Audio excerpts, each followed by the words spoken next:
Apologies for the delay. At least it's still Thursday. I didn't make you wait till tomorrow.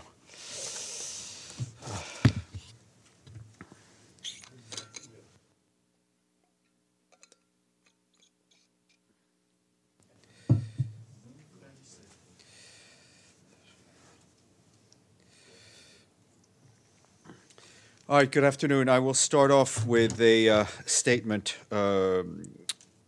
The Secretary General has been following with utmost concern reports overnight of missile launches from Syria targeting Israeli positions and retaliatory strikes by the Israeli Defense Forces that followed earlier strikes in Syria on Sunday, May 6th. He notes with relief today's partial normalization of the situation. The United Nations Disengagement Force, UNDOF, has maintained contacts with the Syrian Arab Armed Forces and the Israeli Defense Forces, urging both sides to exercise maximum restraint and abide by their obligations under the Disengagement of Forces Agreement.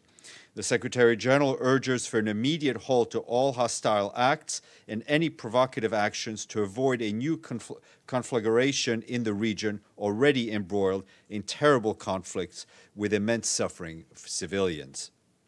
The Secretary General reiterates the United Nations' unwavering support to the long-term de-escalation efforts and stability in the Middle East.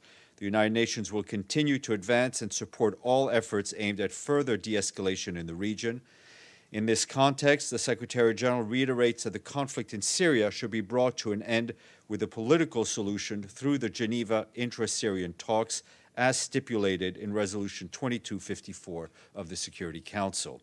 The Secretary General calls on the Security Council to remain actively seized of the matter and shoulder its responsibilities under the Charter.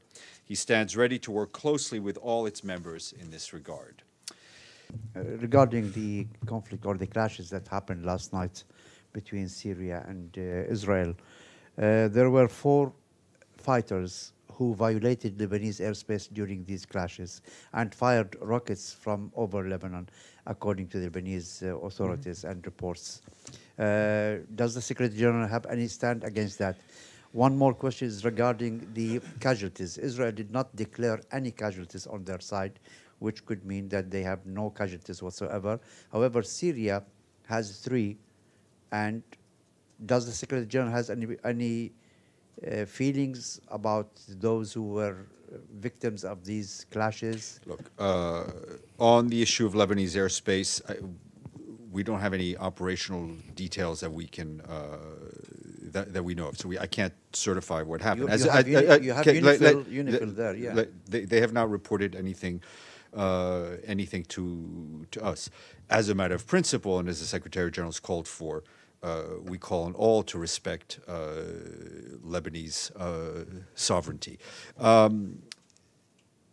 You know, we enter in this 8th year of the conflict in Syria. We have seen almost daily civilians die from violence, whether from the air, from the ground, from lack of food or lack of water. All of that should hopefully reinvigorate the international community to support a peaceful and political solution to the conflict in Syria. You mentioned that the Israeli positions were attacked.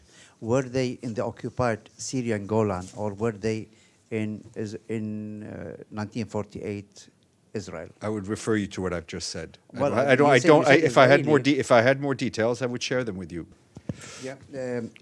Yesterday, I mean, after the abrogation of or withdrawal of the U.S. from the JCPOA, Mr. Bolton threatened that further action could be taken if Iran does not come to negotiations. What is the United Nations position on that? Again, we're trying to limit our comments to what has actually happened. I think the Secretary General's position encouraging the parties to continue to support the JCPOA has been made clear numerous times. One more thing is about how serious is the nuclear threat from any Israeli conflict, given that Israel has a nuclear arsenal? Look, You have information in your question that I do not. Well, it's not Let me information. answer the We question. know- You have we information in know your very well question that Mr. that I Olmert- do not have. No, As I said to Luke, the Secretary General's position on the need for to halt nuclear proliferation throughout the world has been made clear over and over again. The Secretary General is concerned of a possible escalation of the conflicts that we're seeing in the region. Ask about